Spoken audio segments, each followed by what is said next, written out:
So my name's Will. I work at Wherobots, and Ryan's there also. Ryan's also at Wherobots, so he's gonna help out as we're going through this. If folks run into issues or have questions, Ryan will be floating around.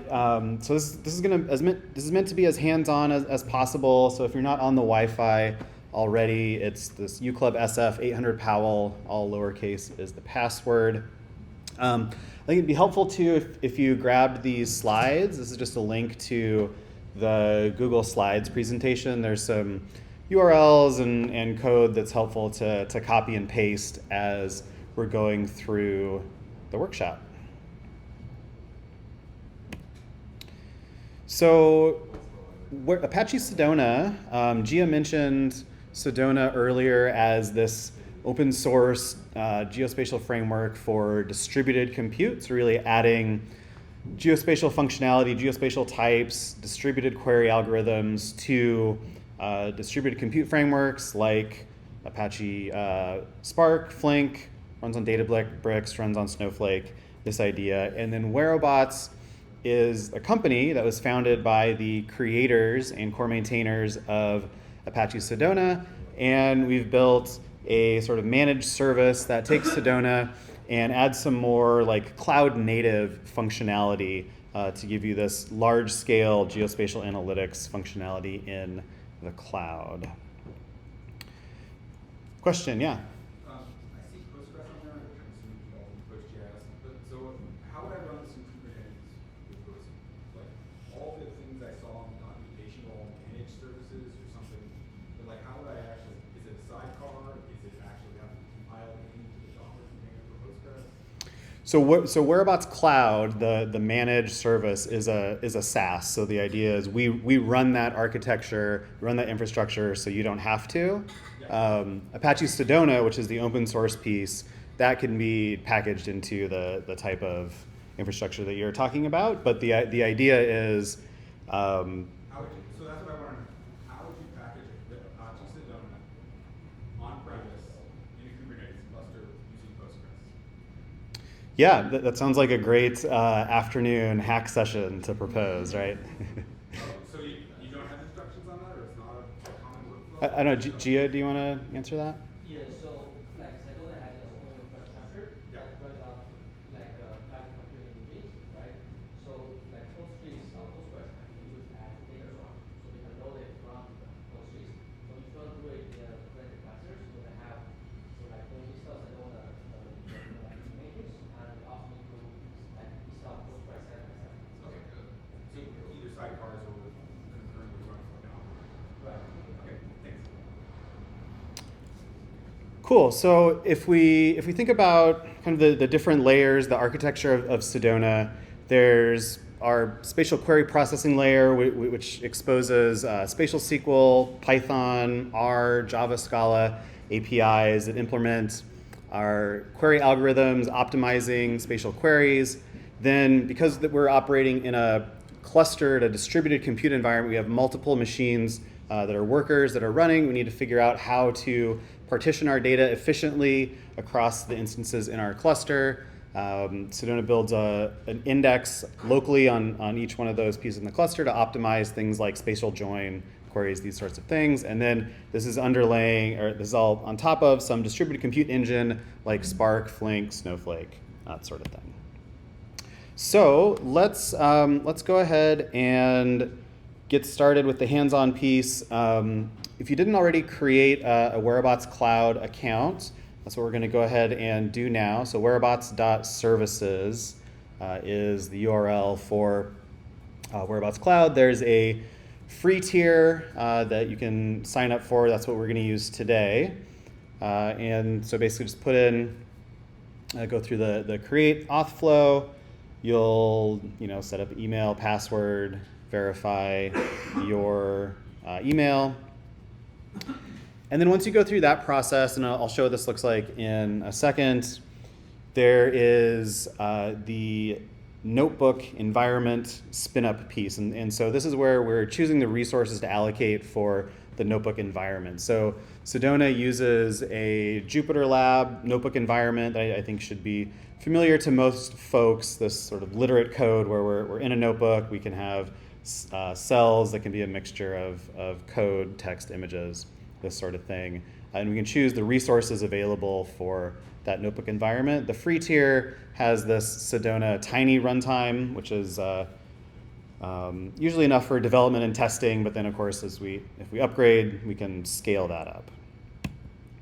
And then there are a number of example notebooks that are there by default that kind of show how to get started working with data in Sedona. So let's see what this looks like. So I've already signed in to Wherobots. Let me zoom in a little bit.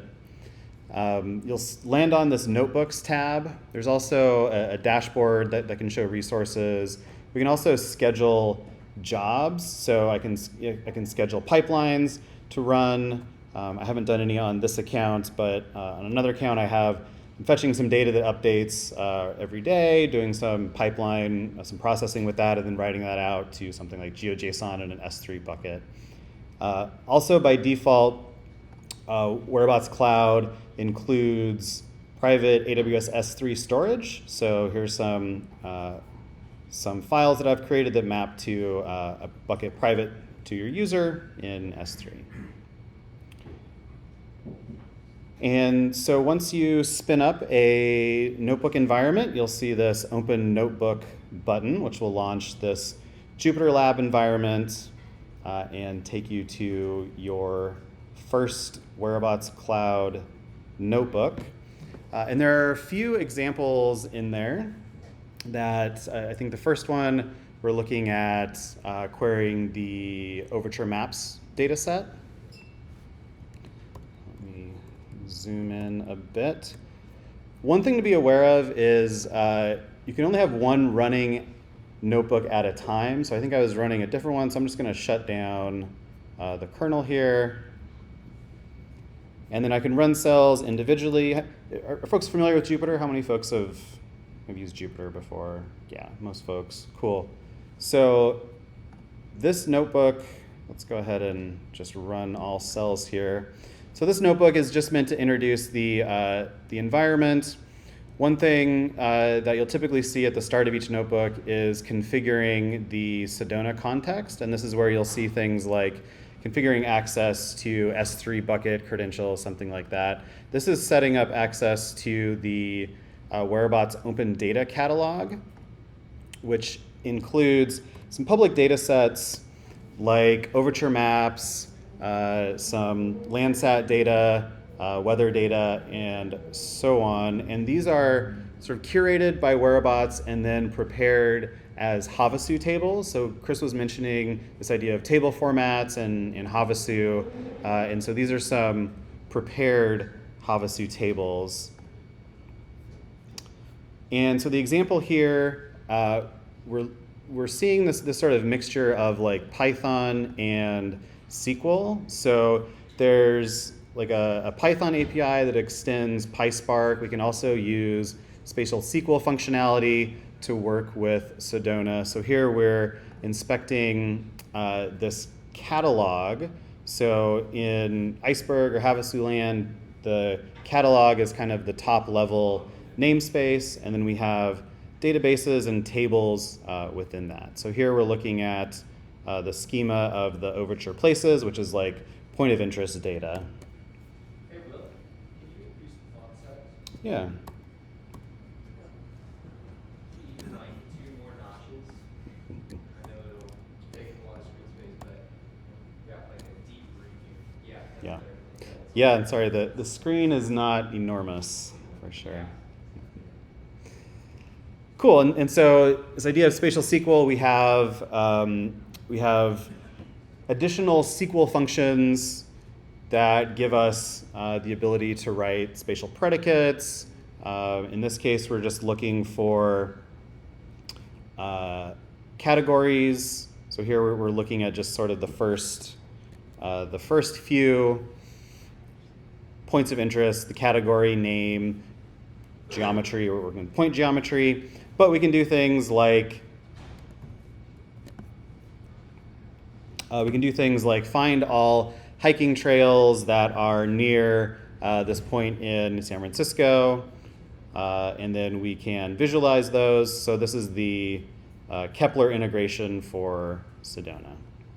So super simple initial notebook. There's lots of example notebooks that go into working with raster data, more complex examples, but that's just kind of the hello world version to get you started. So if you haven't already, we'll pause there for a minute for folks to get signed in and go ahead and run the first notebook.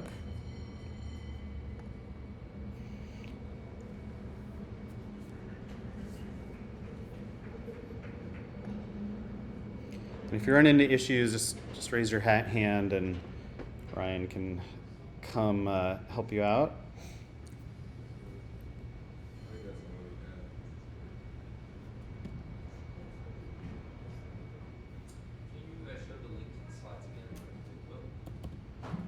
To just link to the slides, yes.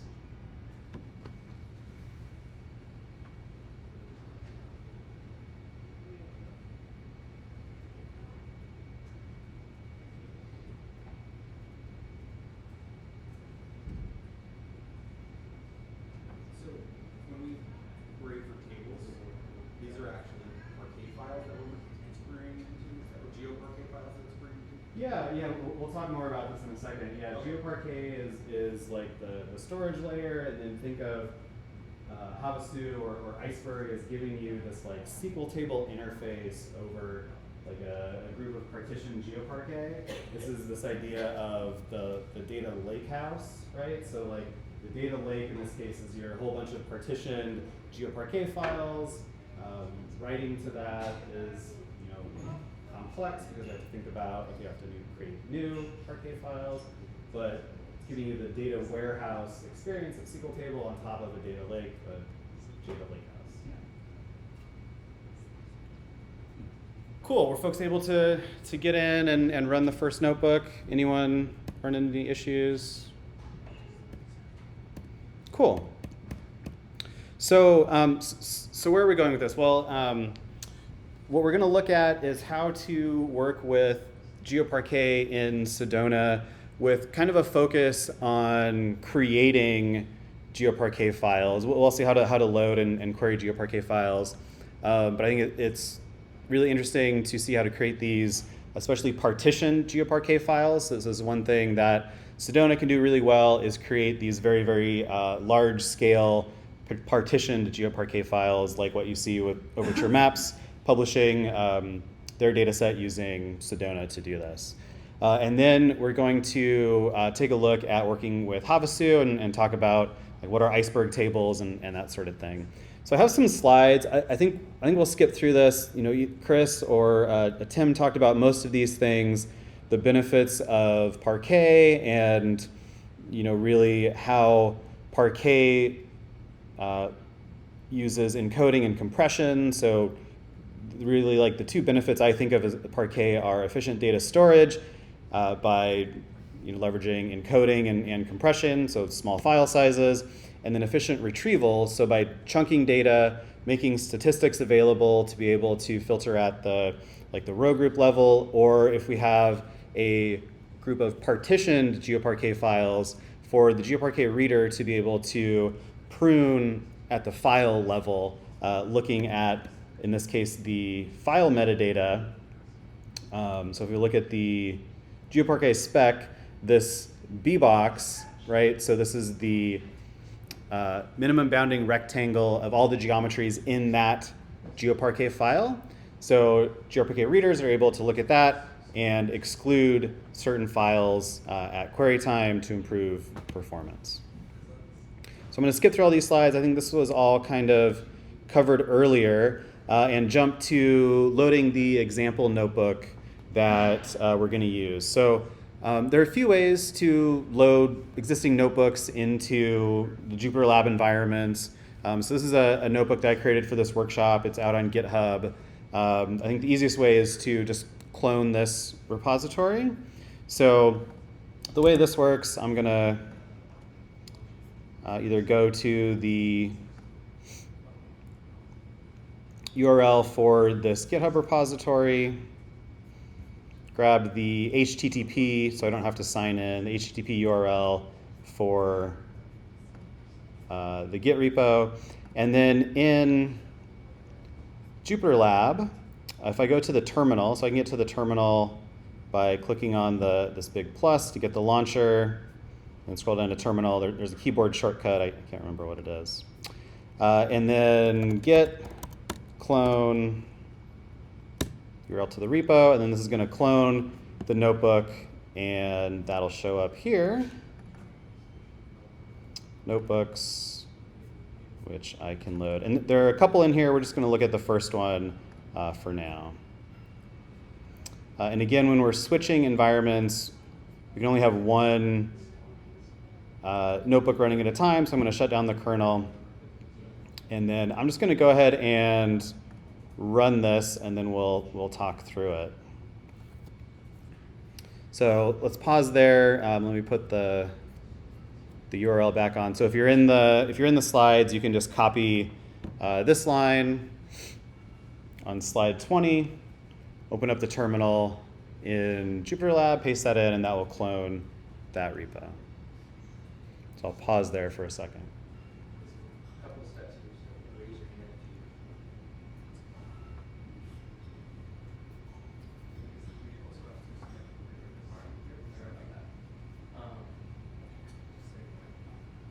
same Python environment for the new notebook, right? Yeah.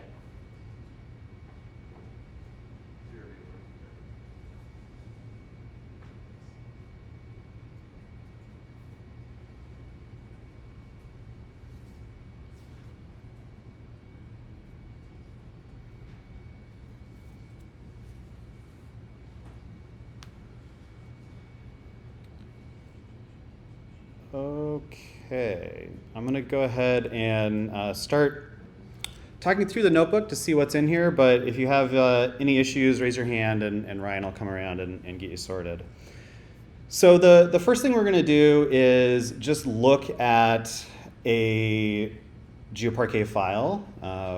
So we import some dependencies, and the first thing we're going to do is just grab this tiny example GeoParquet file from the GeoParquet repo, and then inspect the metadata for this. So we can read the metadata of GeoParquet using PyArrow, and then one thing to note here, so this is the file metadata, and specifically the geo key for this. And you can see the geo-specific metadata that GeoParquet is adding here. So we have things like the version, the primary column, which is the geometry, and then for each column, for each geometry column, we specify things like the encoding, the geometry type, so we can have multiple geometry types. So in this case, we have polygon and multi-polygon. We specify the CRS, coordinate reference system, in proj.json. And then what I think is one of the more interesting pieces is the bounding box. This is the bounding box of all geometries in this GeoParquet file. And this is going to become important in a minute when we start looking at being able to prune multiple GeoParquet files with the GeoParquet reader. We can also look at the data in the GeoParquet file. This is things like the schema, and then here we can see we have column values stored next to each other. So in this case, we have like the population of a handful of countries, this is country data, and then we can see our geometries are serialized as well-known binary. Here's the big binary string for that, which is not meant to be human readable. Okay, so let's load this tiny file in Sedona. So Sedona implements a GeoParquet reader. So here we've configured our Sedona context and just set up access to an S3 bucket where we can access this file. So Sedona is really good for working with cloud object stores like S3 and this idea of moving compute to the data. So here we're using the GeoParquet reader built into Sedona to load the same example GeoParquet file. And then we're creating a view called example so that we can query that as if it were a table. And this is a bit of overkill using a Spark cluster here to load 5 rows, but that's fine just to give us an idea of how to work with this data. So we get a data structure called a spatial data frame, which you can think of as kind of like a Spark data frame, but adding additional functionality for spatial. So spatial types and spatial functions.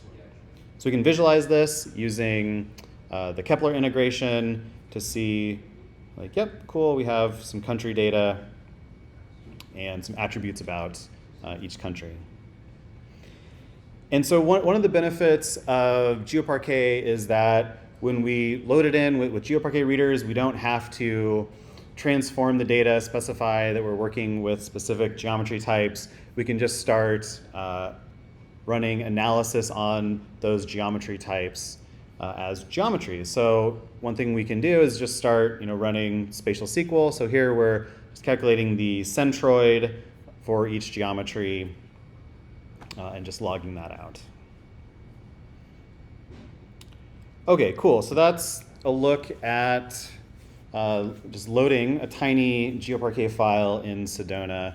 The next section, we're going to look at creating GeoParquet files using Sedona, and specifically a look at different ways to partition our GeoParquet data. So we're going to use sample data from BirdBuddy, which is kind of my favorite point sort of sample data to use. BirdBuddy is this like smart bird feeder that has computer vision in it that identifies bird species, and then the owners of the bird feeders can optionally upload that data to share. Then this data is publicly available that you can download. So this is a fun data set to use for workshops and things like that. So I grabbed it's like a month of this data from October. So this is out there as an S3 file. So we're going to read those CSV file in Sedona, and you can see we have here we go, latitude, longitude, timestamp, and then the name of the species for each observation. So because we're loading from a CSV file here, we're going to use some of the spatial constructors to create point geometries from that. So we have now actual geometries in our data frame to work with. So we look at our scheme of this data frame. We've got the location geometry, the timestamp, and then so the name of the species that we saw. This data set, like I said, this is just from 1 month. It's about 9.5 million rows. And so we can run SQL statements on here. So here we're filtering for all the mountain chickadee observations. Then we can visualize those. Right, so here's all the mountain chickadee observations for the month of October, and yep, cool, looks like they stay in the mountains. That's kind of what we expect. And so just to show an example of like what type of spatial analysis would we do with this data, well, with this type of species observation data, a common thing might be to calculate the range of each species so we can see where do they overlap, what species are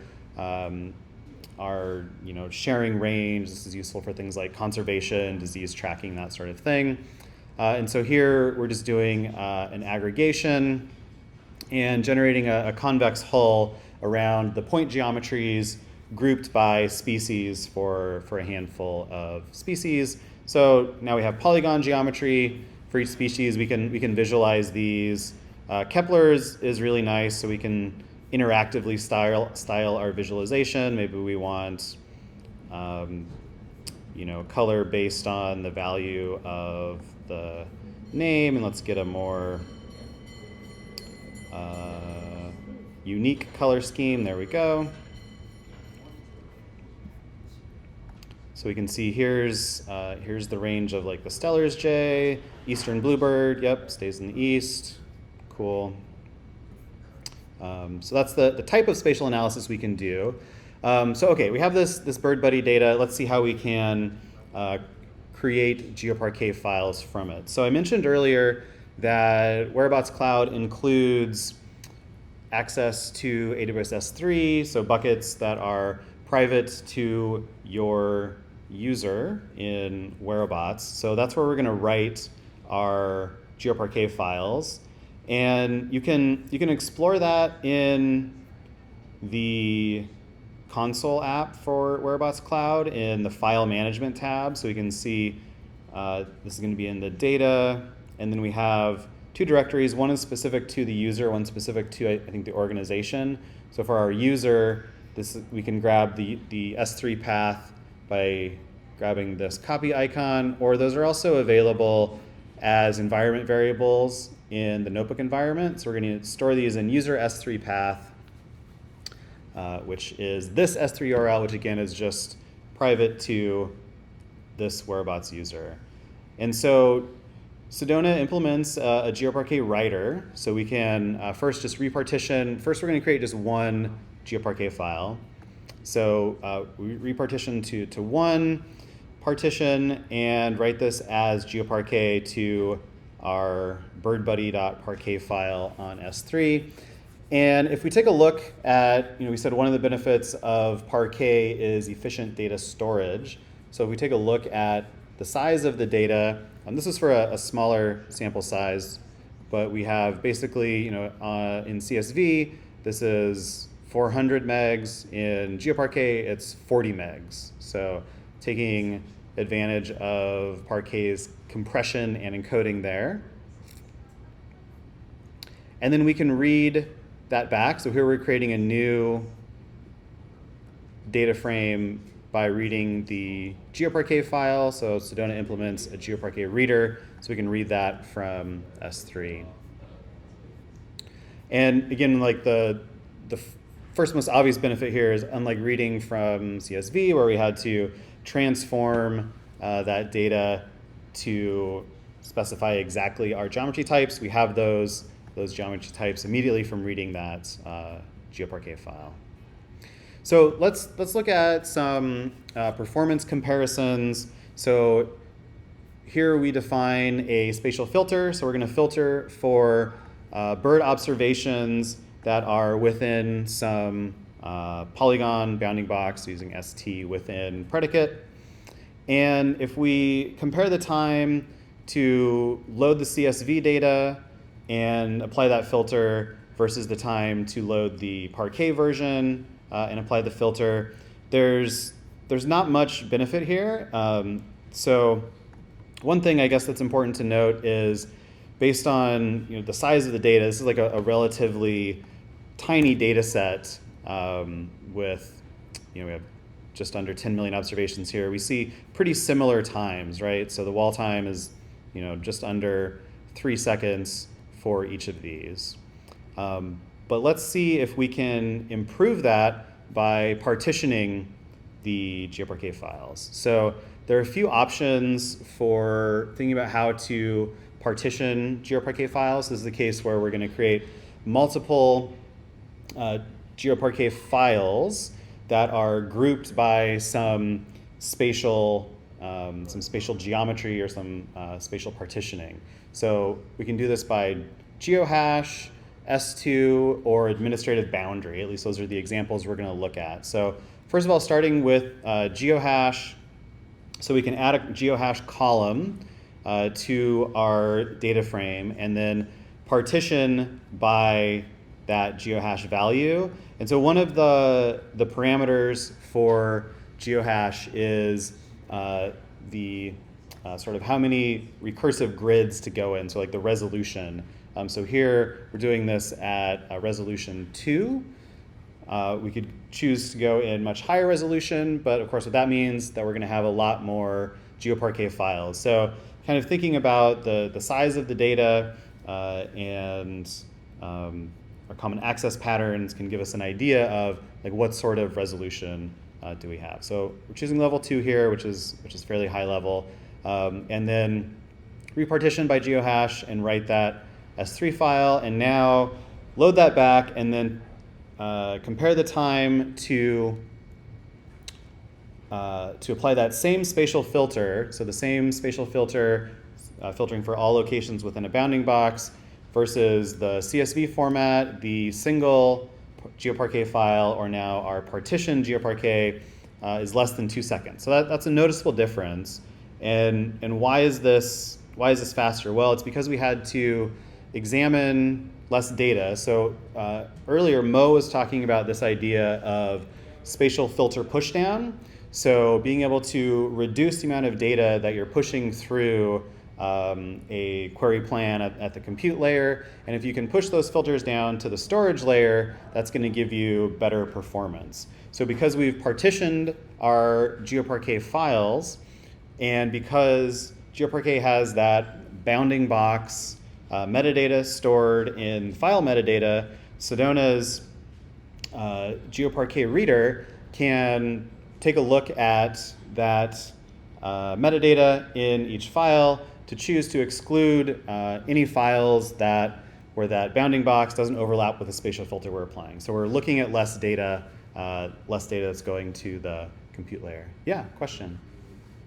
Yeah, so to do the repartitioning based on the geohash is also another method where you could sort the data based on the geohash and then do partitioning like after the shuffling is done.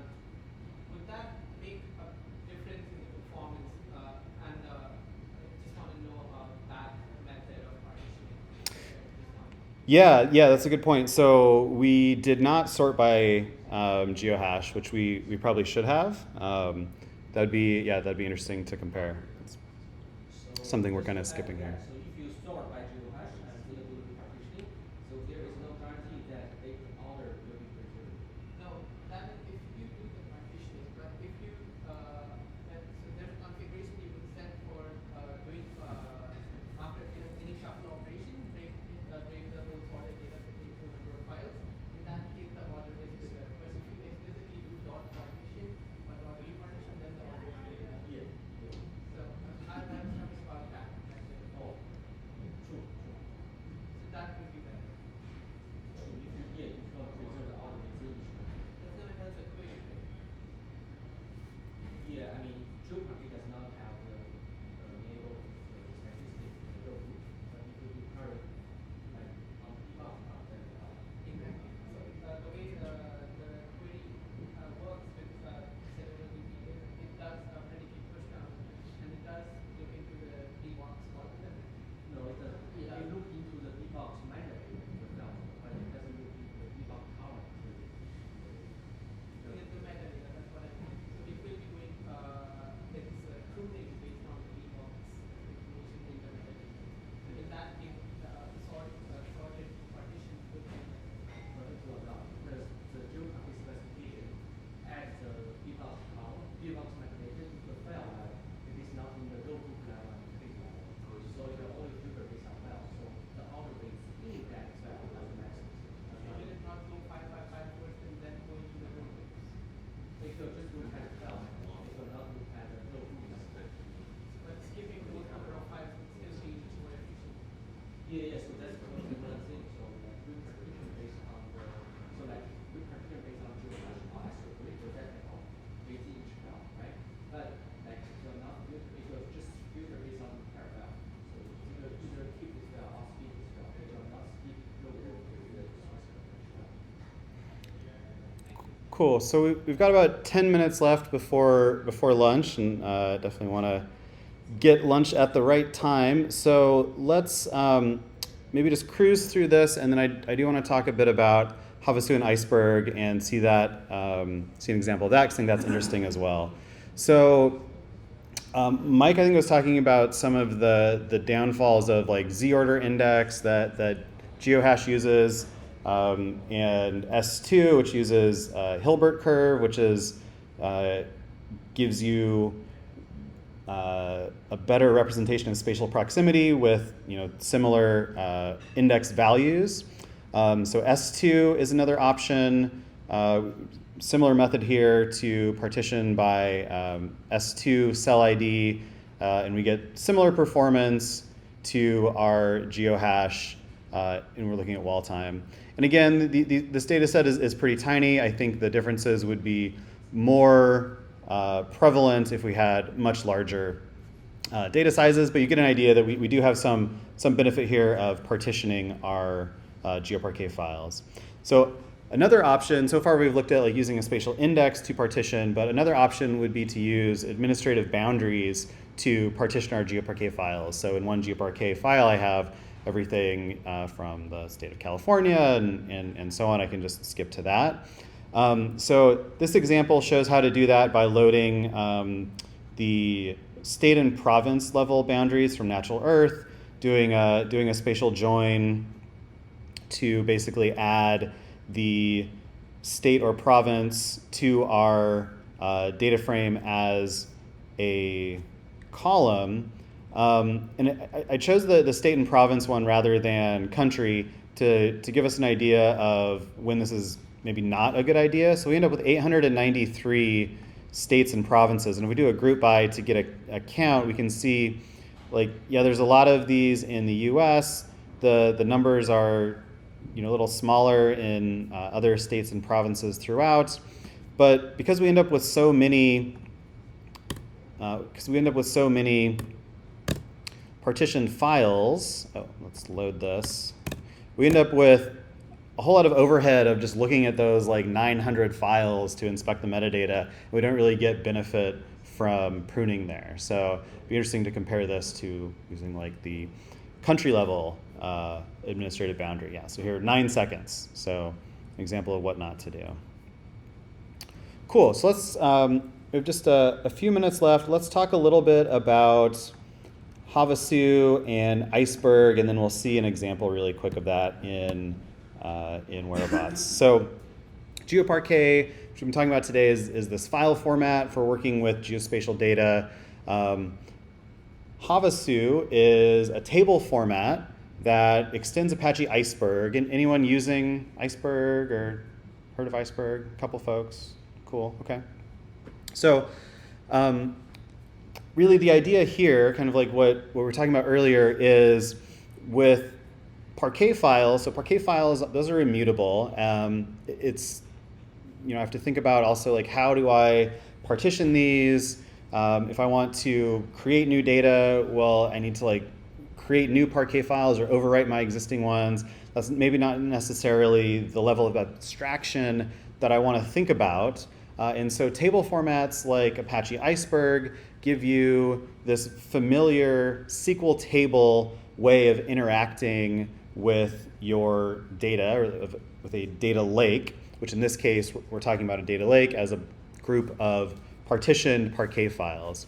And so Havasu adds spatial functionality to Iceberg. So first of all, like why would I use Iceberg? Why would I use Havasu? What are the benefits? Well, other than having this more reliable and simple way of thinking of working with SQL tables for large data sets, it allows me to do updates, to evolve the schema, and not have to think about how I'm going to manage the partitioning of all my GeoParquet files. That's handled by the Iceberg or the Havasu level.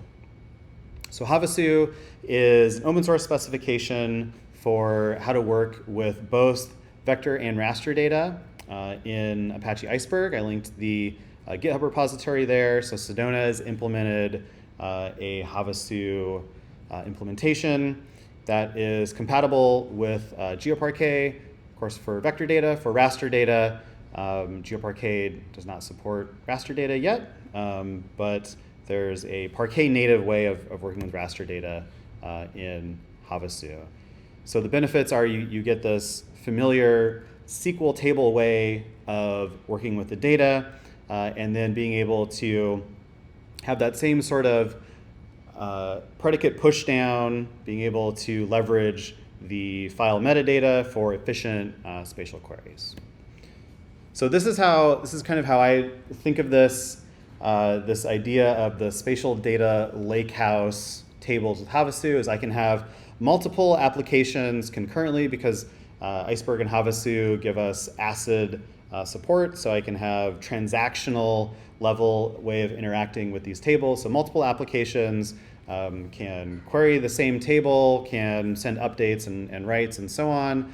And so this is giving us an interface like a data warehouse, right? A data warehouse table-like way of working with what is really just under the hood there, a data lake, which is a bunch of partitioned GeoParquet files.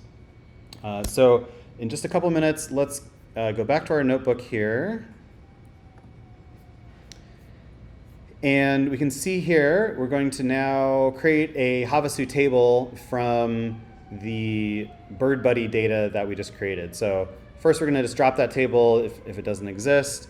I said earlier when we were looking at that Overture Maps example that the catalog is the top level namespace for Havasu. And so by default, Wherobots Cloud is configured to use this Wherobots catalog. So I'm going to create a table, Wherobots Bird Buddy Observations, and the schema matches the data frame that we were just working with. So we have a location, that's a geometry, timestamp, name of the bird species. And then we can inspect that just to ensure that we've created that. And I can insert values. So here we're going to just insert one observation. I can query that as if it's a table and can visualize my one single bird observation here in Kepler. So this is somewhere in Manhattan. And I can also write lots of data to this. So we're going to take our original bird buddy data frame and now write that to the table.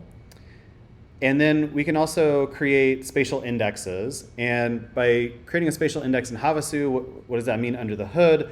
Well, really what that means under the hood is that we're going to rewrite our GeoParquet files using, in this case, a Hilbert curve spatial index. We can configure that a little bit depending on how much precision we want. But in this case, when we say create spatial index, this is rewriting our GeoParquet files.